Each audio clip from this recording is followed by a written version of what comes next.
ahan mamaktada inspector tayai tabiri basimbu James Saigujamna taram noksab gulona nei koknona kurumjari ngasi supudona laksari inspector tayai chamhaga tarit suba tangka wariya siaseng thokiba thongdoktagi sagetchabani afaba sing loksindi phattaba sing nakanda thambi ngasi gi wariya siaseng thokiba thongdoktagi lokhinjabani thamoi shonba singdi tabida anauba tangkak ama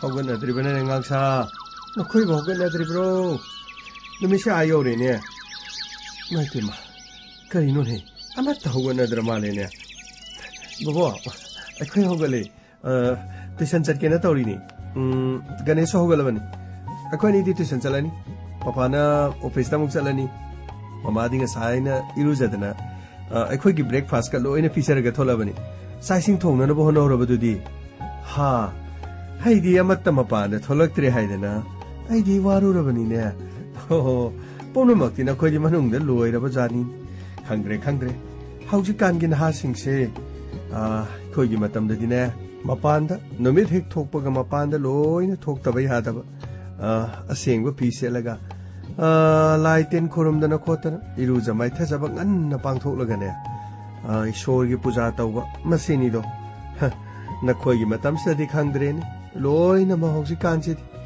kit phone na maga pono makse loina pangthokkiba pare adudi na padi lo chalo horobro bobo pabung solo chalo horobani masu breakfast araga dum chalani hai o namasine ne kitang na sak tu thongbirabadi sakse khara pijaraga sakhradi phaidana mai pe ma namase lai saringe da sune yumda sumaina da taudana lai unthona tap khraponi da loire de hain sungpu pothoroi dori bani ko untho no monja khraba tapsa khraba bobo akhoi mamase nahawai lai saringe da lighting ga yamna ningla pro hojik somadi edum lighting si yamna ning he untho na lighting je khoi suning la khraponi aduga ne ai khoi da nati na khoi gi na ben dau khoi su loi na ningakpa aduna ne namadi lighting se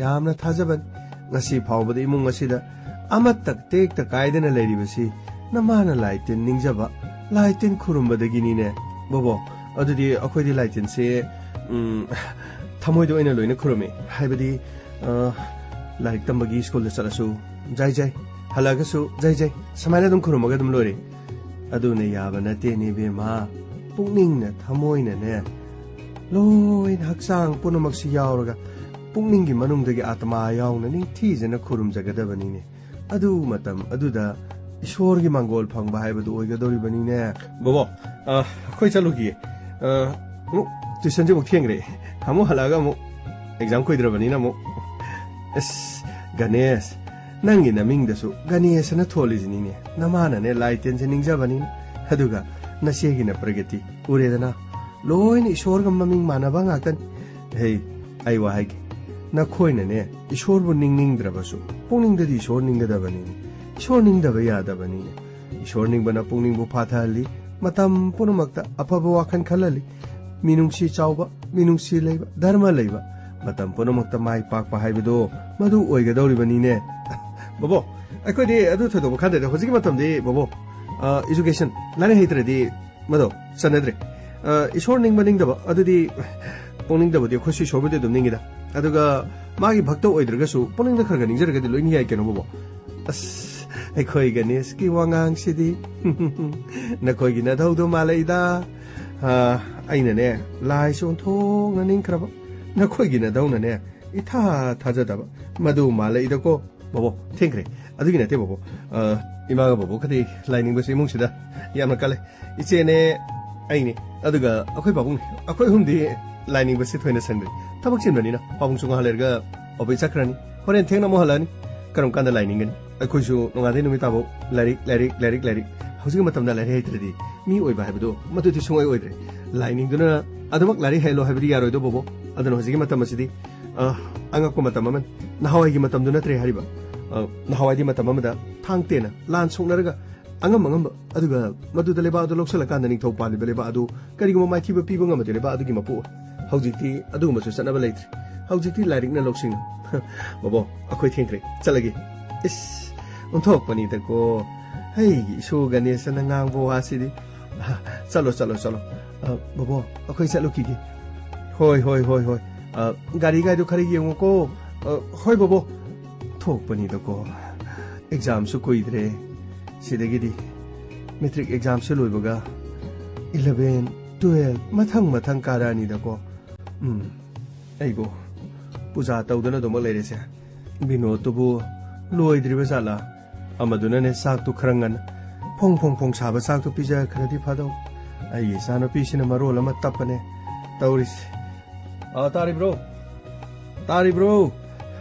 ꯇꯥꯔꯦ ꯀꯔꯥꯏꯅꯣ ꯑꯩꯒꯤ ꯕꯦꯒꯇꯨ ꯀꯔꯥꯏꯅꯣ ꯁꯤꯗ ꯂꯩꯔꯦ ꯆꯥꯛꯁꯤ ꯂꯣꯏꯗꯧꯔꯕꯅꯤ ꯈꯤꯇꯪ ꯑꯁꯥꯕꯗꯨ ꯆꯥꯕꯤꯈ꯭ꯔꯗꯤ ꯐꯗꯧꯅꯤ ꯑꯣꯐꯤꯁꯇ ꯑꯗꯨꯝ ꯆꯥꯔꯨꯔꯒ ꯌꯥꯅꯤꯗ ꯑꯩ ꯕ꯭ꯔꯦꯛꯐꯥꯁ ꯈꯔ ꯆꯥꯁꯜꯂꯦ ꯌꯥꯔꯅꯤ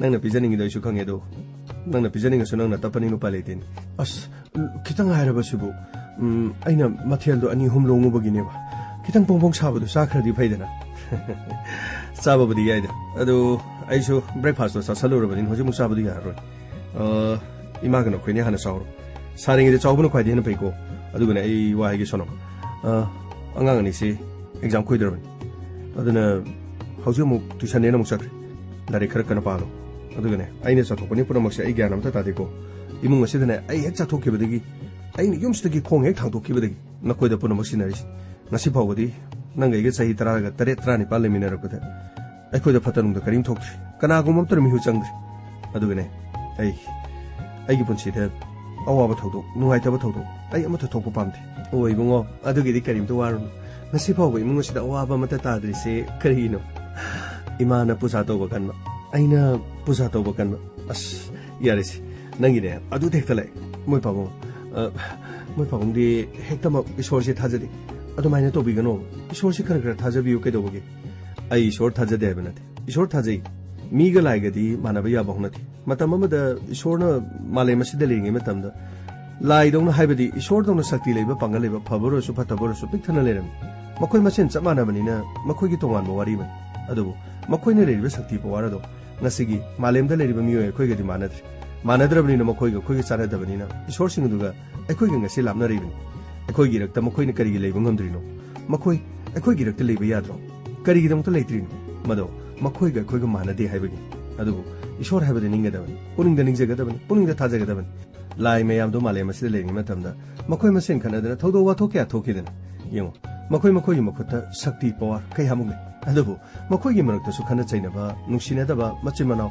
ꯄꯨꯝꯅꯃꯛ ꯋꯥꯔꯤ ꯄꯨꯝꯅꯃꯛꯁꯨ ꯑꯩꯈꯣꯏ ꯁꯤꯗ ꯊꯣꯛꯏꯁꯤꯒ ꯆꯞ ꯃꯥꯟꯅꯩꯗꯅ ꯍꯣꯏ ꯃꯣꯏ ꯄꯥꯕꯨꯡ ꯑꯗꯨꯕꯨꯗꯤ ꯆꯨꯝꯃꯤ ꯑꯗꯨꯕꯨ ꯑꯩꯈꯣꯏꯅ ꯄꯨꯛꯅꯤꯡꯗ ꯏꯁꯣꯔ ꯅꯤꯡꯖꯕ ꯑꯗꯨꯒ ꯃꯗꯨꯒꯤ ꯏꯁꯣꯔ ꯅꯤꯡꯕꯗꯒꯤ ꯃꯥꯡꯖꯩ ꯍꯥꯏꯕꯗꯨꯗꯤ ꯊꯣꯏꯅ ꯂꯩꯒꯗ꯭ꯔꯅꯤ ꯏꯁꯣꯔ ꯅꯤꯡꯂꯨꯕꯗꯒꯤ ꯇꯣꯡꯖꯕ ꯅꯠꯇꯅ ꯃꯥꯡꯖꯕ ꯀꯔꯤꯕꯨ ꯂꯩꯒꯦꯅꯤ ꯍꯣꯏꯅꯦ ꯃꯥꯡꯖꯕ ꯂꯩ ꯍꯥꯏꯕ ꯅꯠꯇꯦ ꯑꯗꯨꯕꯨ ꯁꯣꯅꯝ ꯁꯤꯃꯗꯤ ꯅꯪꯁꯨ ꯈꯪꯉꯨ ꯀꯥ ꯍꯦꯟꯅ ꯏꯁꯣꯔꯕꯨ ꯊꯥꯖꯃꯟꯕꯗꯒꯤꯅꯦ ꯑꯩꯅ ꯇꯧꯒꯗꯕ ꯊꯕꯛꯇꯨꯒꯤ ꯂꯤꯛꯂꯝꯗꯨꯗꯒꯤ ꯍꯦꯟꯖꯟꯈꯤꯗꯅ ꯊꯥꯖꯃꯟꯗꯅꯅꯦ ꯂꯥꯟꯅ ꯆꯠꯈꯤꯕ ꯀꯌꯥꯁꯨ ꯌꯥꯎꯗꯕ ꯅꯠꯇꯦ ꯑꯗꯨꯒꯅꯦ ꯑꯩꯈꯣꯏꯅ ꯏꯁꯣꯔꯕꯨ ꯂꯥꯏꯕꯨ ꯍꯦꯟꯅ ꯀꯥ ꯍꯦꯟꯅ ꯊꯥꯖꯟꯕꯗꯒꯤ ꯑꯩꯈꯣꯏꯅ ꯇꯧꯒꯗꯕ ꯊꯕꯛ ꯊꯧꯑꯣꯡꯁꯤꯡ ꯑꯗꯨꯗꯒꯤ ꯀꯥ ꯍꯦꯟꯅ ꯍꯦꯟꯖꯤꯟꯈꯤꯗꯨꯅ ꯃꯃꯩꯊꯪꯗꯗꯤ ꯃꯗꯨꯒꯤ ꯑꯃꯥꯡꯕ ꯂꯥꯛꯇꯕꯁꯨ ꯅꯠꯇꯦ ꯃꯁꯤꯒꯤ ꯋꯥꯔꯤꯁꯦ ꯌꯥꯝꯅ ꯁꯥꯡꯈ꯭ꯔꯦꯁꯦ ꯑꯩꯅ ꯍꯥꯏꯕꯗꯤ ꯌꯨꯝꯗ ꯅꯪꯅ ꯑꯖꯥ ꯄꯨꯖꯥ ꯇꯧꯕ ꯀꯔꯤꯃꯠꯇ ꯀꯥꯏꯕ ꯂꯩꯇꯦ ꯏꯃꯥꯅꯁꯨ ꯅꯣꯡꯉꯥꯟꯗꯩ ꯅꯨꯃꯤꯠ ꯇꯥꯐꯥꯎꯕ ꯂꯣꯏꯅ ꯂꯥꯏ ꯅꯤꯡꯗꯅ ꯂꯩꯔꯦ ꯑꯗꯨꯒ ꯅꯪꯅꯁꯨ ꯑꯗꯨꯝ ꯅꯤꯡꯗꯨꯅ ꯂꯩ ꯑꯗꯣ ꯁꯤ ꯌꯥꯔꯦꯁꯦ ꯁꯤ ꯋꯥꯁꯦ ꯇꯣꯛꯑꯁꯤ ꯏꯃꯥꯁꯤꯕꯨ ꯅꯪꯕꯨ ꯑꯩꯈꯣꯏ ꯁꯤꯗ ꯁꯨꯝ ꯂꯩꯕꯁꯤꯕꯨ ꯏꯃꯥꯁꯤ ꯀꯔꯤ ꯃꯅꯤꯡ ꯊꯨꯡꯗꯕ ꯂꯩꯒꯦ ꯃꯣꯏ ꯄꯥꯕꯨꯡ ꯀꯔꯤꯁꯨ ꯅꯤꯡꯕ ꯊꯨꯡꯗꯕ ꯂꯩꯇꯦꯗ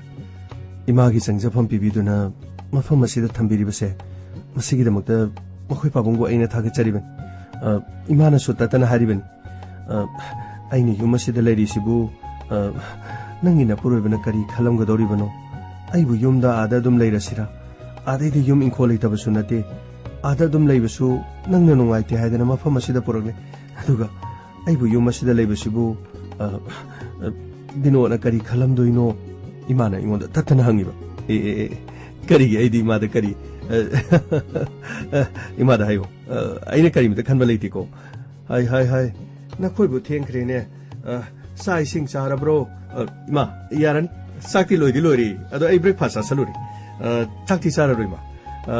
이마가 소능고 사비로. 아도 안강게 저 튜션 할라가 ꯑꯗꯨꯒ ꯏꯃꯥ ꯑꯉꯥꯡꯈꯩꯁꯤ ꯑꯦꯛꯖꯥꯝ ꯀꯨꯏꯗ꯭ꯔꯕꯅꯤ ꯐꯣꯟ ꯄꯥꯏꯗꯅ ꯈꯣꯠꯇꯅ ꯒꯦꯝ ꯁꯥꯟꯅꯗꯅ ꯇꯤꯚꯤ ꯌꯦꯡꯗꯅ ꯒꯥꯔꯤ ꯃꯆꯥ ꯊꯧꯗꯣꯛꯇꯅ ꯈꯣꯠꯇꯅ ꯇꯧꯕꯗꯨ ꯏꯃꯥꯅ ꯈꯔ ꯌꯦꯡꯁꯤꯟꯕꯤꯔꯝꯃꯨꯀꯣ ꯑꯗꯨꯒꯤꯗꯤ ꯀꯔꯤꯁꯨ ꯈꯜꯂꯨꯅꯨꯗ ꯑꯩ ꯂꯩꯔꯤꯕꯁꯤꯗꯤ ꯃꯈꯣꯏꯅ ꯂꯝ ꯍꯦꯟꯕ ꯌꯥꯕ꯭ꯔꯥꯅꯦ ꯏꯃꯥ ꯂꯩꯔꯤꯕꯁꯤꯗꯤ ꯑꯗꯨ ꯐꯥꯎꯕ ꯀꯥꯟꯅꯗ꯭ꯔꯕꯗꯤ ꯀꯔꯤ ꯇꯧꯔꯨꯒꯅꯤ ꯏꯃꯥ ꯃꯐꯝ ꯑꯁꯤꯗ ꯏꯃꯥꯅ ꯂꯩꯕꯗꯅꯦ ꯅꯆꯥꯅ ꯀꯔꯤꯃꯇ ꯂꯥꯟꯅ ꯈꯟꯕ ꯀꯔꯤꯃꯇ ꯂꯩꯇꯦꯀꯣ ꯏꯃꯥ 이만의 짜닝바 아두게네 이마게 아빠마 뿌노막도 아잉온다 하이바 누가이트라버수 소남덱다 하이비오 앙앙싱덱다 하이비오 아두가 아잉온다 하이라버수 까리메다 까이디고 이마 이마 아이기디 이마 이빠카나 술레이바 나트리 이마나 아이기디 뿌노막 아두가 이마 마펌 마시다 할라마 레이바기 마두기 누가이바수 레이 이마나 마펌 마시다 아자포자 따우다나 아두가 따신 콤전드나 에코이 메양기 마탁다 할라마 레이디 하이바기 누가이바수 이마 ayam na nungai zima tiang kri ma dudi ayam muksa saru ki ma hoi sida le dek se ai gari mana ko hoi yari paro sak tu kitang sak rabadi nungdi nungai ga da bani se sak ki da basi nungdi nungai tri adu gi kem khalo no se ai hayinge di charagi kharanga na na su thong no bu do ro ba chalu ki hoi 시델레리 허린 그리노 호렐레르 도시보 야라니 아이 호렌 폰도 좀 하이라기 파레드디 잘루키고 호이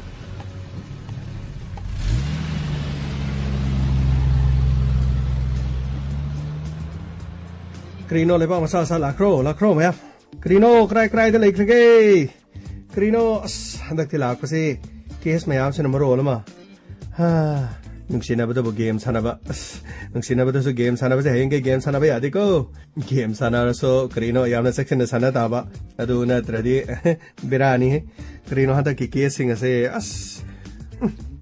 한다키 그리노 강게다 와셀 마린네나 타오버시조 만남 남티브나 그리노 강게다 시보 까나마타 랭악 시보 까나소 레이트라브라 강디네 타오리시보 게임맨 남타 타데바 그리노 케스키니네 삿ಪದು 마파도 릴레ಪ도 뿜남 남이 남티보 마야오이니 그리노 마시기 칼로르디고 사르 수나타바 그리노 콩강 수나타바 마락 미야다 레이버스나 마시나디 파디 파바자니 미디 그리노 투렌 미야다 레이버싱디 야나 농아이 야페 하리브니 그리노 마니푸르기 레이리바 무슬림 시나오싱 레이리바 싱세 아야마나 투렌 미야다 로이네 레이 아도 마코이나 레이버 투렌 싱디 스마이나 타우디고 아스 그리노 캉디 임팔 마농 파오르게 셀라레 와센 마린시디 그리노 로레 프라 뿡로이 로레 그리노 Impal West ki district ki manung sana leriba maroiba kesam thong amadi nauria pakhang la pa kendra gi phauduna seliba wasen marela silauriba thodanga sibu krino karambalenga na kanana yengsin bi ga dabno khangdre da krino hojikan sidi ano balenga so lak labani na khrabadi soidani yengsin bi rakna habagi thajabadi lei krino miyam na di masigi maram se kriso khang dabugum tawe masidi yamna laibak thibani habi su yai ko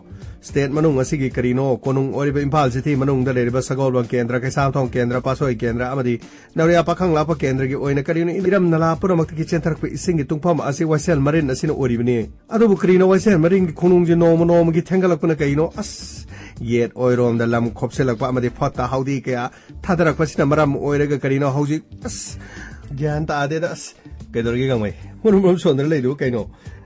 Nang si sai da hoi ba, bo le pa kedori ro kanom tauri. Krino ne khai do de.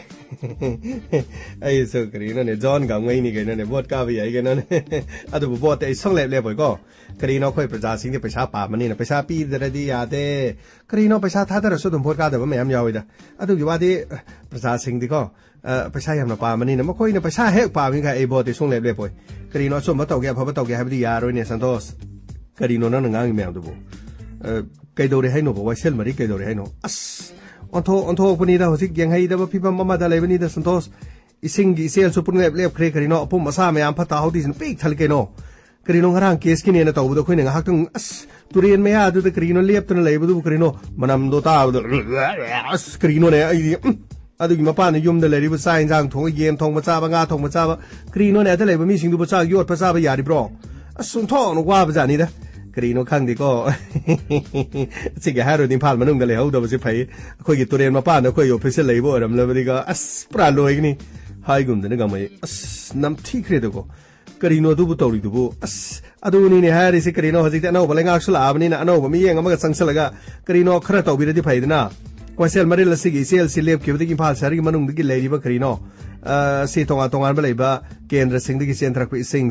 adugi itafam leita digi karino hausi khulak lerak ama de lambi thong kya da khajik tang das nong tab da thumjan madigi karino yamna sobum ramam so oibni ne masi ga to sunate sing se thokpam leita digi pum tharak pagi mahi manai kya ge as madu da kang masa kya ge sakok pom orak tu karino mioi ba kya sang da sokning magi masa oirodro madu digi kari dengi kari kra oina bagi masa su yam oibne ba asing mo oiba phi masi dadi karino manipur ge lenga ke asina karino sasana si thabak to ba he khauki bagi ahan mada masi hana pai thok piredi as kyam nungai gni go aduga askarino ka samthong kendra gi sagol bangi nauria pakhang la pa kendra gi karino miyang gi mihut oriba sengna makoi waisel marin lasi kanna bagi karino chap chaba thabuk tu pang thok pudu tokpam thokpra khan mane do bukhang de karino bot ka bagi hoji pudi karino khara badi kari torom su yai ko khoina phagai da hai bagi haiman ma thok loina kha leda achumani adubudi khari yingsin bam de toi praja miyam na toru badi ya badi na the adubu प्रजा की ग्यान तादबदिले मसी मोलहनबो होनबद प्रजासिंगनसु फताउदी अदुगा मसी थेंकल हननबगी मसा अमदी मियामनसु तौरिबनि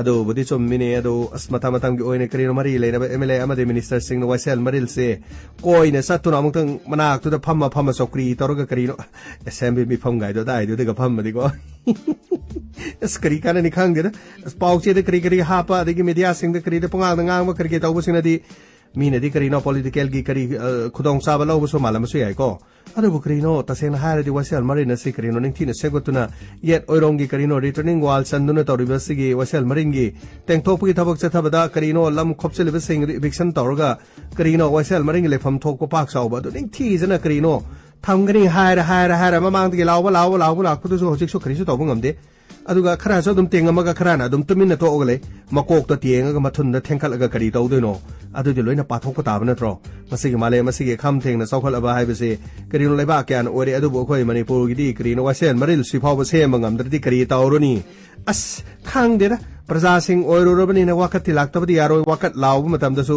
करीनो मयाम न मसी मरी लेना Bassein सौफमदि थोक्तबर खलिगो project करीनो satellite की मते न सो दम खांग बंगमबने करी फिबम ओइगे महौसागे सुम फिबम सि येंबसु याय हाइबको अदुना तोफम थोकप सिंग अदु तबक सिंग दो मतम गुना लेंगाक सिन थबक ओइना पांग थोकपगी करीनो अस मदुगी मथौसु तायना इदि खलिगो नसिग वाइसेल मरिल दना तना गोर नम्बुल तुरेल इम्फाल तुरेल इरिल तुरेल कोंग तुरेल अमदि मणिपुर की थपा फाउदन सेलेबा मणिपुर की मरो ओइबा तुरेल सिंग फिबम से नोमो की सोशलेइसे मसी सदुम येंबे करीनो खांगदे थबालोमदसु करीनो सेंगदो करीनो पुंगनै नैरगा दम करीनो थक लाउरी इंसांग नापीदा करीनो साइबि यादे हाइबगी करी मियामनसु करीनो अदुगी तुरेंगी मरमदसु यामना गानाबसु लाइबने चोमिने दुबदि गमै अदुगी सुनाते मसिगी मथक्तसु तोंगा बेसिंगी तुंगनफम ओरिम फम क्याच लम खोपसेलगा दुकान साबसु यावरेदो करीनो अदगी टॉयलेट साबसु यावरेदो मना मसिंग थाबगिनेना करीनो लम खोपसेलगा लम कोनबसु यावरे करीनो तुरेन मपानुदा दम पोसै थादबा यादबदोना लोइना थाजलकुसु यावरेदो सी वाखन दे दम खन बेदि याबने मसे सरकार खतर नते अखोय प्रजा मियाम सु यामना सोय बियामना लेबा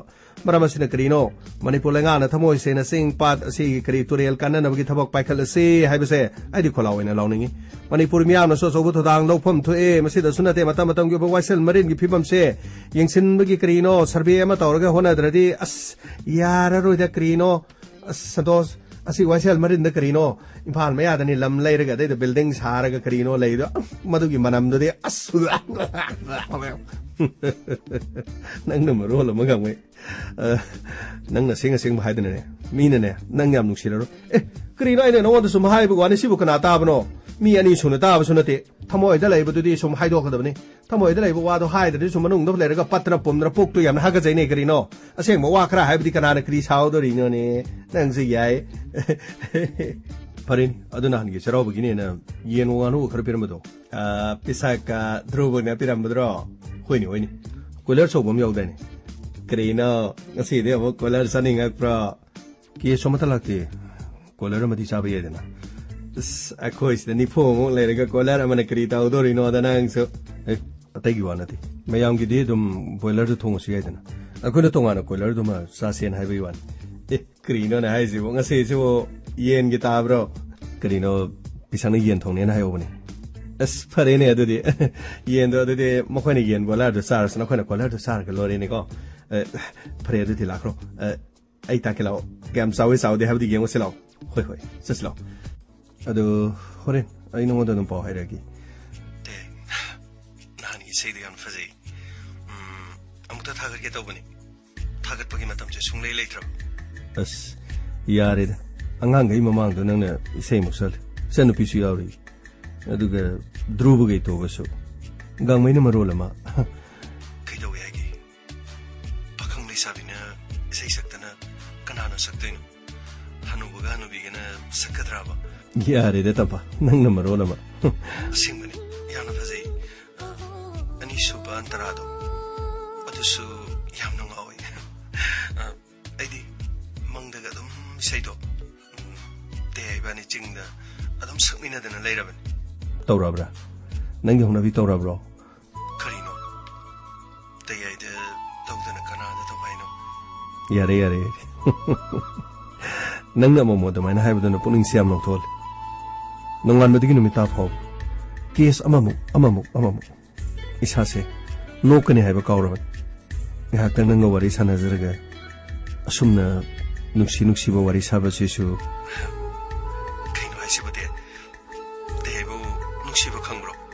Kaino ne haisibo aibu nusibo khangdaba malabro mandeda aidi aiga se pro kau kiba malaba kedo bai kau de aina male masida in hingi basi nangi damang tan aduga nang so igini ibani gi punsidi kana mata na khaidong na bonga moi aste yamna romantic oi ko ngasidi wa Tore. Sir, what will be there, sir? Kitang di matang sa address, sir. Kolar sa ubom labor, sir. Nasi lan be agadra, sir. Tore, you. Sing, sir. Sir, Yaba yaw the demo. Sir Nakana Kani, Sir Nasan, and we get open to me, never hard and later, Mademo. A coin was on the land bidder, Sir, and sir. Gamay. No coin is sunning with them so. Loaning most of them, no. And on the hydra should be na koi me yang ki chana na bani thamido adogi khallo radi amnu nungai ko sir adai de sir aina krino santos ibani sum kolar de yeng ubani de sir adai de sir mafa masida asam no wari sanara ngene ha budi khang da sir ai si krino khang ni da haing khebam da pop wa ha bra krino mi ya sum romantic to ma pa de gang mai sa dum ta bas de ai si sir Sana de un tono non si vira morede. Crino medam so line le rege de medam nanai bu khara wara uba yadre. Nanai di crino khang de sa se romantic oi basi anu pamjabo ka crino khang de mi gi crino mapa de som ta bas de ko asom na. Tayaina medam tampaga romance to bada gang mai na yetle Medam dasu tayai dasu kanglam sele Torisyong Sir, what are we at this, sir? Adi de koiler de lan biro reki ko sir Medam tampakrino pari nungai da dum sana biro da yani ai nga hatang karanta javani da asina tringai da ai di sak pok chungdan thanda ba krino ai lai santos lai Torisyong Satkre. Koiler do lan bira ke ena lam. Mako edum sara suye. Thoina ai si wari sana ma tarangani. Aduna ni ma toris. Te gang mai se gamna nuksi ko de. E koi me ang gidi thawai ni. Adu budi yamna chumi. Adu ti de ai mo pharin. Officer kene have na tro. Oh mani. Ai lo shalabani. Nadai da phone amuta taronge na. Pharin. Tamage dodi. Pare nungdang mo hairagi. Pare dodi. Tamage ko de. Bye. Love you too. Tamage. Hoi. Tamme. Adudi.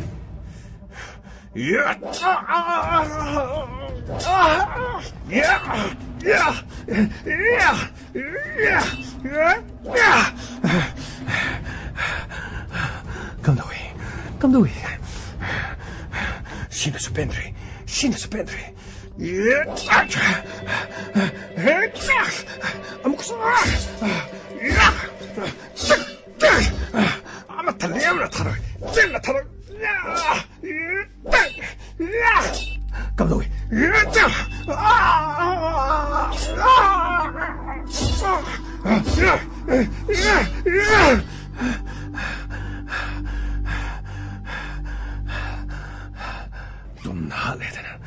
좀 나래더나. 아도라가디.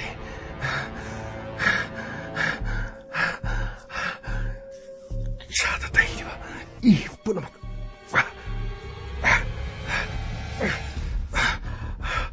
그다음 마실 수도 있고.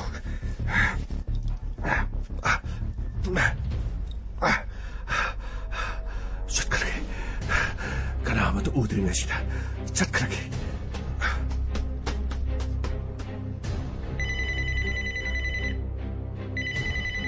Conversion. Hello. Sir, Sibu, police station. Money, have you? I have you. Sir, how's your six? 1 number 7 gi, house number 14, sir. Mokoi imungdo, Masina Mimari Mangadisi, me molate, sir. Tabaksa talk, if you don't know what the condo, sir. Other, sir, Mokoi Mundo, sir. I'm not Tivon Condo, sir. Mapana is so lowly, sir. Masibo. Sarkola aga mutuk check to birati amno ainde sir. Lekoi lekai de leibung amdro. Oh, adudi imudugi phone number ga de lebidro. Sir, phone number su lesi phone to mutam da switch off loina haiba sir. Switch off loina haiba. Pare adudi. Ai sar da pause am sarki. Aduga mafam adu da lagnum hona sarki. Pare sir. Kitang thuna lapyo sir. Manam nam thibana leibi adre sir. Sir. Raje, karamba case. Sir, yum mama da hojik manam nam thibana me. Imung gi missing amata leiti na haiba. Adu lekai gi mina manam sinam thima madagi 1 number 7 aduga house number 14 adu di imung dugi mi leitra ba imung munung da manam namagadi problem adi soler mani kal gamai sir gari thodo no bata akoi gi tim semso pagni sir raje adu di khuchana batao pani sir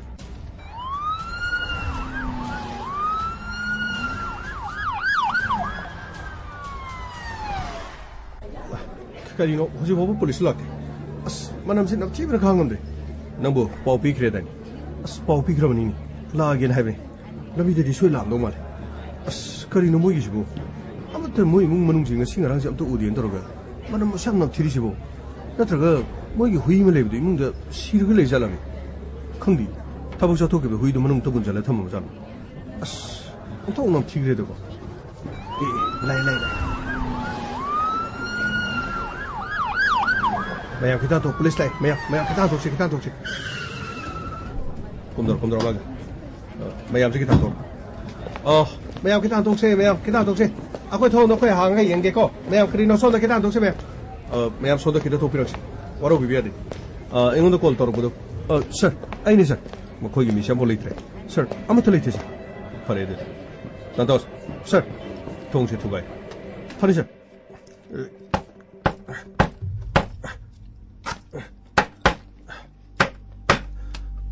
이해하자. 정신만은 마야 마반들레 비고메. 로 정신. 서 시디 이뭉시디 이게 인각다. 서 시다 시범 레지. 시디 누피 미야이 살비. 요 아타이 가세요. 서 가테시수 이게 인각다 가리서. 서 시디다 누피 무살레 샤비마. 그래. 미혼자르병. Sir, 학창 생시 시디 얌티는서 디컴포스 어디서 아마도 hinga 마르샤. ngasi no manini mamang da siba soiro. Atayo. Sir, sidasu nupa masama siri sir. Nupa masama. Ohum. Yung saksang kasyo.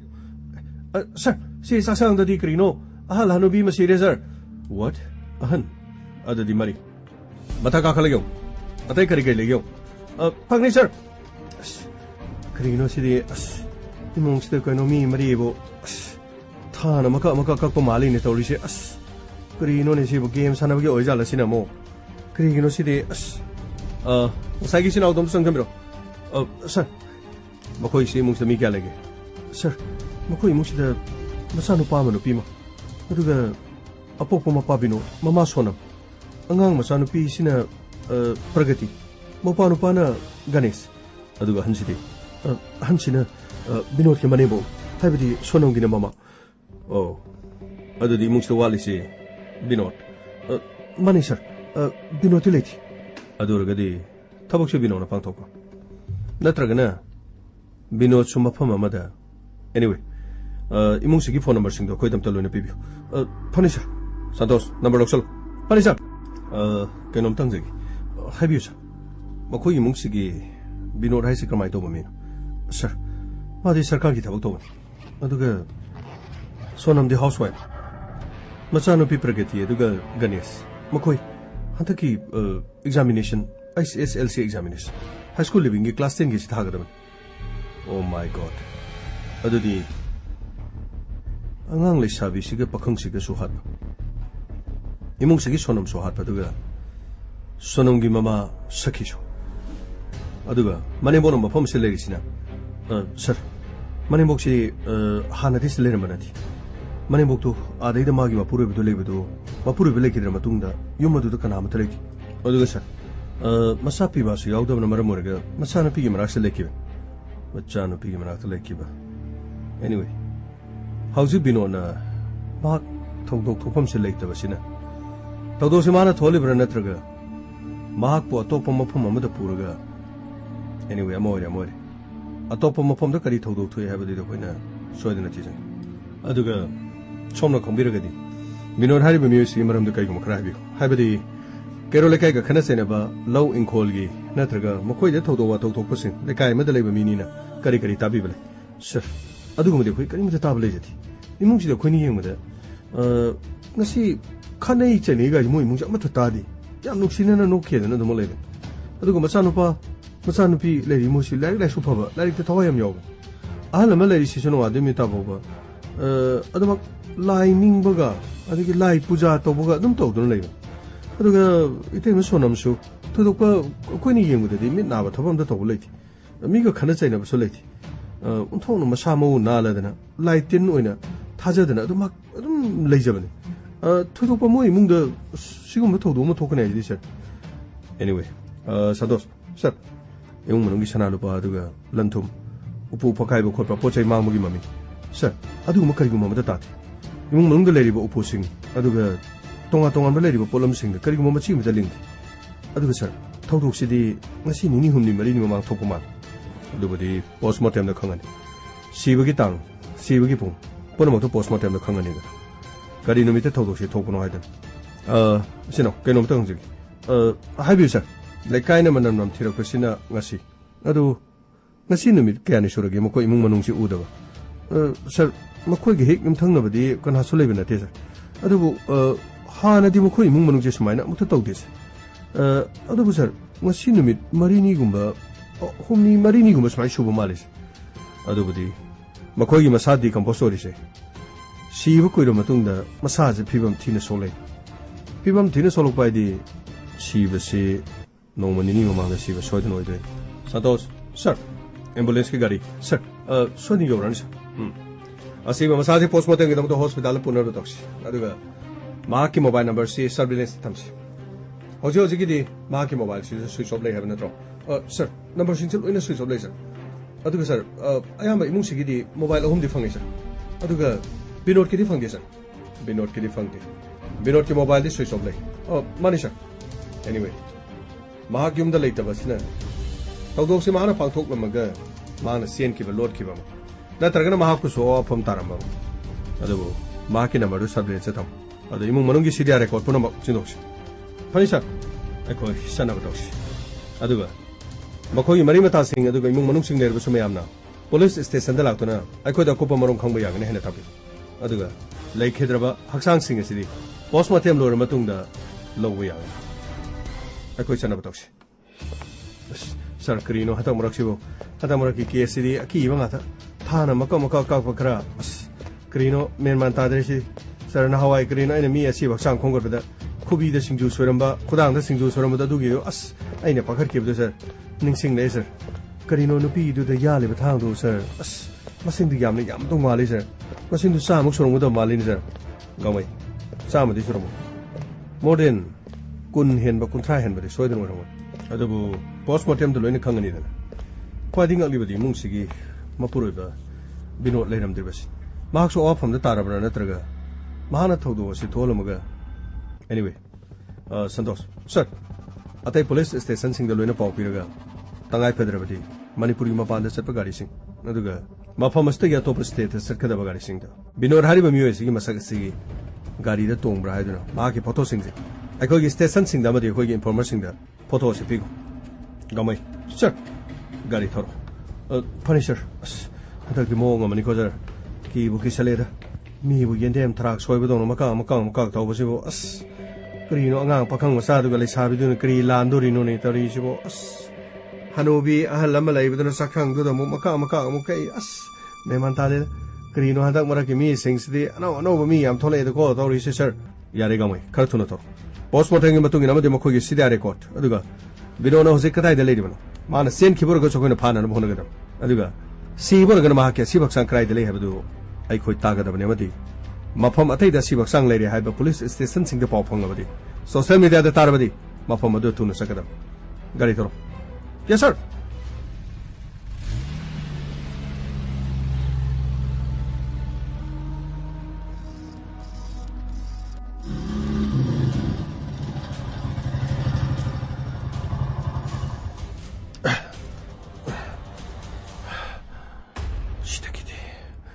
시댁이디 아이기 콩골 리봉 아마로이 어드가 가리에시나 수아이버 반치 인투르가 담아먹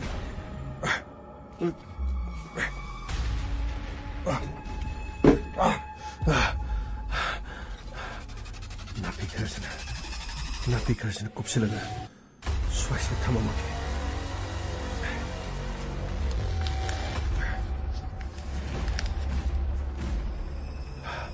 시댁이디 그나마터는 강몽아마 랍 아이 마파마시 타독도는 랍나 ꯆꯠꯈꯤꯕꯗ ꯑꯩꯒꯤ ꯈꯣꯡꯒꯨꯜ ꯀꯅꯥꯃꯇꯅ ꯂꯤꯕ ꯉꯝꯂꯦ ꯑꯗꯨꯒ ꯊꯧꯗꯣꯛ ꯑꯗꯨꯗ ꯑꯩꯕꯨ ꯀꯅꯥꯃꯇꯅꯁꯨ ꯄꯨꯊꯣꯛꯄ ꯉꯝꯃꯣꯏ ꯃꯔꯝꯗꯤ ꯑꯩꯅ ꯀꯔꯤꯒꯨꯝꯕ ꯑꯩꯒꯤ ꯋꯤꯠꯅꯦꯁ ꯑꯣꯏꯕ ꯌꯥꯕ ꯑꯩꯒꯤ ꯈꯣꯡꯒꯨꯜ ꯑꯩ ꯑꯃꯠꯇ ꯊꯝꯂꯝꯗꯦ ꯑꯗꯨ ꯈꯛꯇ ꯅꯠꯇꯅ ꯑꯩꯅ ꯄꯥꯡꯊꯣꯛꯈꯤꯕ ꯊꯕꯛ ꯑꯗꯨꯗ ꯑꯩꯅꯅꯤ ꯍꯥꯏꯕꯁꯤ ꯏꯃꯨꯡ ꯑꯗꯨꯗ ꯑꯩꯅ ꯆꯪꯕꯗ ꯑꯃꯗꯤ ꯊꯣꯔꯛꯄꯗ ꯀꯅꯥꯅꯁꯨ ꯎꯍꯧꯗꯦ ꯀꯅꯥꯅꯁꯨ ꯈꯪꯗꯦ ꯊꯥꯡ ꯑꯊꯧꯕꯁꯤꯗꯤ ꯀꯗꯥꯏꯗ ꯊꯝꯒꯅꯤ ꯐꯔꯦ ꯑꯩꯕꯨ ꯊꯥꯡ ꯑꯁꯤ ꯑꯃꯨꯛ ꯁꯤꯖꯤꯟꯅꯈꯤꯗ꯭ꯔꯥ ꯃꯔꯤꯗꯤ ꯍꯥꯠꯂꯦ ꯑꯃꯗꯤ ꯋꯥꯠꯂꯦ ꯅꯪꯕꯨꯁꯨ ꯑꯩꯅ ꯁꯣꯏꯗꯅ ꯂꯣꯏꯁꯤꯟꯒꯅꯤ ꯑꯗꯨꯕꯨ ꯊꯧꯗꯣꯛ ꯑꯁꯤ ꯑꯩꯅꯅꯤ ꯍꯥꯏꯗꯨꯅ ꯄꯨꯂꯤꯁꯅ ꯈꯪꯈꯤꯗꯨꯅ ꯑꯩꯒꯤ ꯈꯣꯡ ꯂꯤꯔꯛꯂꯕꯗꯤ ꯃꯐꯝ ꯀꯌꯥꯗ ꯂꯩꯔꯤꯕ ꯄꯨꯂꯤꯁ ꯑꯩꯅ ꯀꯌꯥꯝ ꯀꯨꯏꯅ ꯅꯥꯟꯊꯣꯛꯇꯨꯅ ꯃꯈꯣꯏꯗꯒꯤ ꯆꯠꯀꯅꯤ ꯑꯗꯨꯕꯨ ꯃꯈꯣꯏꯅ ꯑꯩꯕꯨ ꯊꯧꯗꯣꯛ ꯑꯁꯤꯗ ꯑꯩꯅꯅꯤ ꯍꯥꯏꯕꯗꯨꯗ ꯆꯤꯡꯅꯈ꯭ꯔꯕꯗꯤ ꯃꯈꯣꯏꯅ ꯑꯩꯕꯨ ꯐꯥꯈꯤꯕꯗꯤ ꯏꯔꯥꯏ ꯂꯥꯏꯒꯅꯤ ꯑꯩ ꯃꯐꯝ ꯑꯁꯤ ꯊꯥꯗꯣꯛꯇꯨꯅ ꯆꯠꯈꯤꯕ ꯇꯥꯕꯅꯤ ꯑꯃꯨꯛ ꯍꯟꯅ ꯃꯐꯝ ꯑꯁꯤꯗ ꯂꯥꯛꯇꯕ ꯇꯥꯕꯅꯤ ꯑꯗꯨꯕꯨ ꯑꯩꯅ ꯍꯥꯠꯀꯗꯕ 5 ꯁꯨꯕ ꯅꯨꯄꯥ ꯅꯪꯕꯨꯁꯨ ꯁꯣꯏꯗꯅ ꯍꯥꯠꯀꯅꯤ ꯅꯪꯕꯨ ꯍꯥꯠꯇ꯭ꯔꯕꯗꯤ ꯑꯩ ꯃꯐꯝ ꯑꯁꯤꯗꯒꯤ ꯑꯗꯨꯕꯨ ꯑꯩꯅ ꯅꯪꯕꯨ ꯍꯥꯠꯄ ꯂꯥꯛꯄ ꯃꯇꯝꯗ ꯄꯨꯂꯤꯁꯅ ꯑꯃꯨꯛ ꯅꯪꯕꯨꯁꯨ ꯍꯥꯠꯈꯤꯕ ꯌꯥꯏ ꯈꯟꯕꯗꯒꯤ ꯉꯥꯛꯇꯨꯅ ꯂꯩꯔꯝꯂꯕꯗꯤ ꯑꯩ ꯑꯃꯨꯛ ꯁꯣꯏꯗꯅ ꯐꯥꯈꯤꯒꯗꯕꯅꯤ ꯑꯗꯨ ꯑꯣꯏꯔꯕꯗꯤ ꯑꯩꯅ ꯈꯜꯂꯤꯕ ꯑꯩꯅ ꯅꯤꯡꯂꯤꯕ ꯑꯩꯒꯤ ꯄ꯭ꯂꯥꯟ ꯄꯨꯝꯅꯃꯛ ꯐꯦꯜ ꯑꯣꯏꯒꯗꯧꯔꯤꯕꯅꯤ ꯑꯗꯨꯕꯨ ꯑꯩ ꯅꯪꯕꯨꯁꯨ ꯂꯦꯝꯅ ꯊꯥꯔꯣꯏ 5 ꯁꯨꯕ ꯅꯨꯄꯥ ꯅꯪꯕꯨꯁꯨ ꯂꯦꯝꯅ ꯊꯥꯔꯣꯏ ꯁꯔ ꯍꯧꯖꯤꯛ ꯐꯥꯎꯕ ꯀꯔꯤꯅꯣ ꯑꯩꯈꯣꯏꯅ ꯈꯟꯕꯗ ꯃꯁꯤꯕꯨ ꯀꯔꯤ ꯑꯣꯏꯔꯝꯗꯧ ꯃꯥꯟꯒꯦ ꯁꯔ ꯒꯥꯃꯩ ꯍꯧꯖꯤꯛꯀꯤꯗꯤ ꯄꯣꯁꯃꯣꯔꯇꯦꯝ ꯔꯤꯄꯣꯔꯠ ꯑꯗꯨꯒ ꯀꯣꯜ ꯗꯤꯇꯦꯜꯁ ꯔꯦꯀꯣꯔꯠ ꯂꯥꯛꯇ꯭ꯔꯕꯗꯤ ꯀꯔꯤꯃꯇ ꯈꯪꯉꯨ ꯁꯔ ꯑꯝꯇ ꯆꯪꯖꯔꯒꯦ ꯁꯔ ꯑꯗꯣ ꯆꯪꯉꯨ ꯁꯔ ꯁꯤꯗ ꯂꯩꯖꯔꯦ ꯁꯔ ꯀꯗꯥꯏ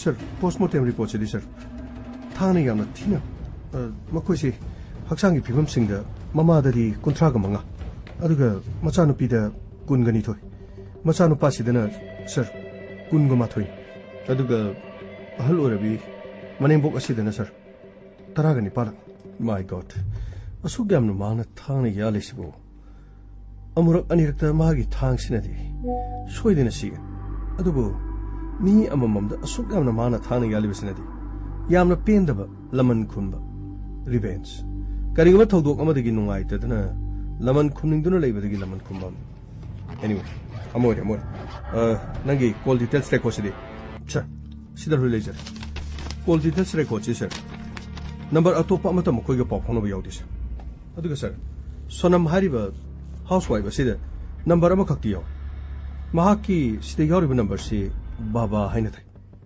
ꯕꯥꯕꯥ ꯁꯔ ꯅꯝꯕꯔꯁꯤ ꯌꯥꯝ ꯇꯣꯏꯅꯗꯤ ꯋꯥꯔꯤ ꯁꯥꯟꯅꯗꯦ ꯑꯗꯨꯕꯨ ꯁꯔ ꯃꯁꯤ ꯊꯥ ꯑꯃꯗ ꯑꯅꯤꯗ ꯑꯗꯨꯒ ꯀꯔꯤꯒꯨꯝꯕ ꯃꯇꯝꯗ ꯊꯥ ꯑꯍꯨꯝꯗ ꯌꯥꯝꯅ ꯇꯥꯡꯅ ꯑꯃꯨꯛ ꯋꯥꯔꯤ ꯁꯥꯟꯅꯩ ꯋꯥꯔꯤ ꯁꯥꯟꯅꯕ ꯃꯇꯝꯗ ꯁꯔ ꯃꯤꯅꯤꯠ 3-4ꯗꯒꯤꯁꯨ ꯍꯦꯟꯅ ꯁꯥꯟꯅꯗꯦ anyway ꯕꯥꯕꯥ ꯍꯥꯏꯁꯤꯗꯤ ꯃꯥꯗꯤ ꯀꯔꯋꯥꯏꯗꯒꯤꯅꯣ ꯍꯥꯏꯕꯗꯤ ꯁꯔ ꯅꯨꯄꯤ ꯑꯁꯤꯒꯤ ꯐꯣꯟꯗ ꯕꯥꯕꯥ ꯍꯥꯏꯅ ꯁꯦꯞ ꯇꯧꯒꯅꯤ ꯑꯗꯨꯒ ꯅꯨꯄꯥ ꯑꯁꯤꯒꯤ ꯃꯍꯥꯛꯀꯤ ꯁꯤꯝꯗ ꯂꯩꯔꯤꯕ ꯃꯃꯤꯡꯁꯤꯅ ꯄ꯭ꯔꯦꯝꯆꯥꯟ ꯍꯥꯏꯗꯨꯅ ꯂꯩ ꯁꯔ ꯃꯁꯤꯒꯤ ꯑꯦꯗ꯭ꯔꯦꯁꯁꯤ ꯁꯥꯖꯤꯟꯅꯕ ꯍꯥꯏꯕꯗꯤ ꯁꯤꯝꯁꯤ ꯕ꯭ꯂꯦꯛꯇ ꯂꯩꯕ ꯃꯥꯜꯂꯦ ꯁꯔ anyway ꯑꯃ ꯑꯣꯏꯔꯦ ꯄ꯭ꯔꯦꯝꯆꯥꯟ ꯍꯥꯏꯗꯨꯒꯤ ꯃꯍꯥꯛꯀꯤ ꯑꯦꯗ꯭ꯔꯦꯁꯇ ꯀꯅꯥꯅꯣ ꯀꯔꯤꯅꯣ ꯋꯥꯔꯤ ꯁꯥꯟꯅꯩꯁꯤ ꯀꯔꯤꯅꯣ ꯍꯥꯏꯕꯗꯨ ꯌꯦꯡꯕ ꯇꯥꯔꯦꯗꯅ ꯕꯥꯕꯥ ꯍꯥꯏꯅ ꯁꯦꯞ ꯇꯧꯔꯒ ꯄ꯭ꯔꯦꯝꯆꯥꯟ ꯍꯥꯏꯕ ꯃꯤꯡ ꯑꯃ ꯊꯣꯛꯑꯕꯅꯤꯅ ꯃꯗꯨ ꯑꯅꯤꯗꯨ ꯆꯥꯟꯅꯕ꯭ꯔꯥ ꯍꯥꯏꯕ ꯌꯦꯡꯕ ꯃꯊꯧ ꯇꯥꯔꯦ ꯑꯩꯈꯣꯏꯒꯤꯗꯤ ꯀꯔꯤꯒꯨꯝꯕ ꯀ꯭ꯂꯨ ꯑꯝꯇ ꯂꯩꯇꯕꯅꯤꯅ ꯃꯗꯨ ꯄꯥꯎ ꯐꯥꯎꯅꯕ ꯇꯥꯕꯅꯤ ꯁꯔ ꯍꯧꯖꯤꯛꯇꯤ ꯐꯣꯟ ꯇꯧꯕ ꯃꯇꯝꯗ ꯁꯔ ꯅꯣꯠ ꯔꯤꯆꯦꯕꯜ ꯑꯗꯨꯝ ꯍꯥꯏꯔꯒ ꯂꯩꯕ sir ꯅꯣꯠ ꯔꯤꯆꯦꯕꯜ ꯍꯥꯏꯔꯒ ꯂꯩ anyway ꯐꯣꯟꯗꯨ ꯁꯔꯚꯤꯂꯦꯟꯁꯇ ꯊꯝꯃꯨ ꯃꯍꯥꯛꯀ ꯄꯥꯎ ꯐꯥꯎꯅꯔꯒꯗꯤ ꯃꯍꯥꯛ ꯁ꯭ꯇꯦꯁꯟꯗ ꯂꯥꯛꯎ ꯅꯠꯇ꯭ꯔꯒ ꯑꯩꯈꯣꯏꯅ ꯃꯐꯝ ꯑꯗꯨꯗ ꯆꯠꯄ ꯇꯥꯕ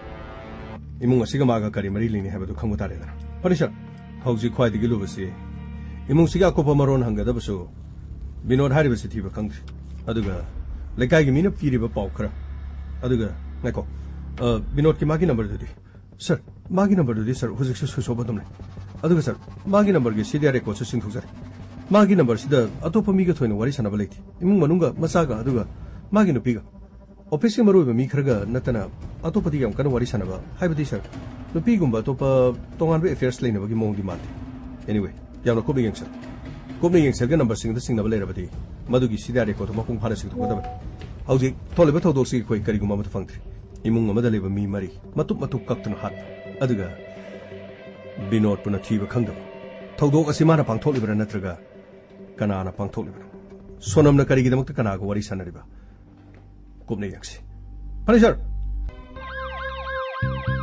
Lakle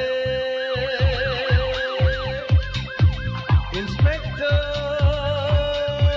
Tayai Lakle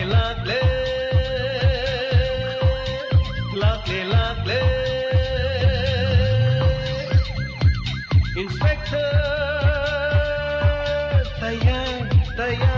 Tayai Uthanaba Kanbinaba.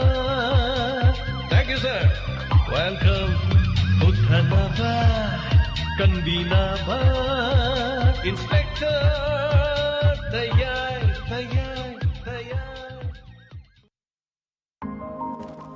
Hanan takchuri Inspector Tayai Hanjan Batangkak